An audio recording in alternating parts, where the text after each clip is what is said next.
I think my parents, frankly, still struggle to understand what I do.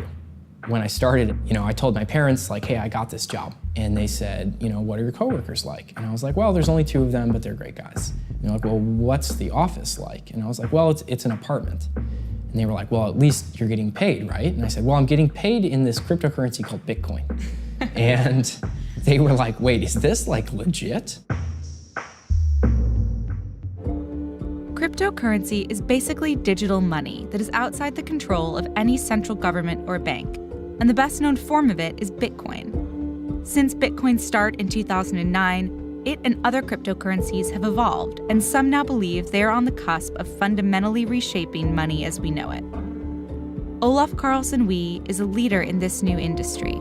He famously lived off Bitcoin for years and now runs Polychain Capital, a hedge fund that deals exclusively in cryptocurrency. I got a lot of friends interested in Bitcoin by having them kind of like buy the pizza, and then I would send them 20 bucks in Bitcoin. And I actually accidentally ended up making friends like thousands and thousands of dollars by doing this. Olaf made his friends and himself so wealthy because the price of Bitcoin has exploded. When Olaf first got paid in Bitcoin, one was only worth around $35. But today, that same Bitcoin will cost you over $4,000, more than 3 times the value of an ounce of gold. Tell me about what the experience is like of then having to live off of Bitcoin. That was kind of a no-brainer to me. For stuff that I couldn't pay with Bitcoin, I would just sell the Bitcoin and use dollars. So I had a bank account and everything. When did you first get introduced to cryptocurrency? So June 2011, a somewhat historic now article came out in Gawker that was on Silk Road, but it talked about this technology, Bitcoin. I had never heard of that, and I thought it sounded really interesting. So I started reading more about Bitcoin and just went down the veritable rabbit hole. I was going into my senior year of college and was still just really, really obsessed with this concept. So decided to write my undergraduate thesis on Bitcoin. And my professors were very skeptical. I said at the time, even if Bitcoin fails, a future version of this decentralized cryptocurrency will succeed.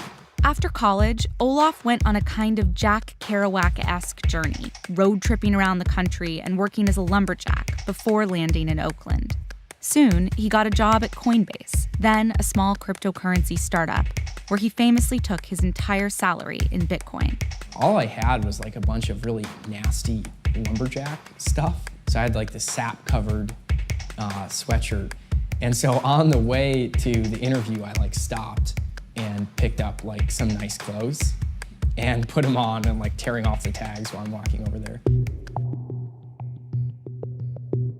I've known Olaf since I was 19. I always said in college that Olaf would become really wealthy doing something kind of obscure, or he would live in the mountains. And he actually ended up doing both after college, so I guess I was right.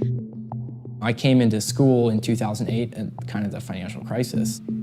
I think I've always been a little bit skeptical of the kind of blind trust that people have in financial systems that exist in the United States. So to me, one thing about cryptocurrency is that although it's kind of technically complicated, it's fully transparent how it works. If you ask someone how the Federal Reserve works, I think it's a much more complicated question, actually, than how Bitcoin works. Really? Bitcoin's very complicated. It's complicated, but there is a very precise kind of mathematical definition of how it works. Just a lot of the world hasn't maybe realized it, because the reality is we're dealing with a breakthrough technology that we haven't seen the likes of since the internet itself. Not everyone shares Olaf's perspective.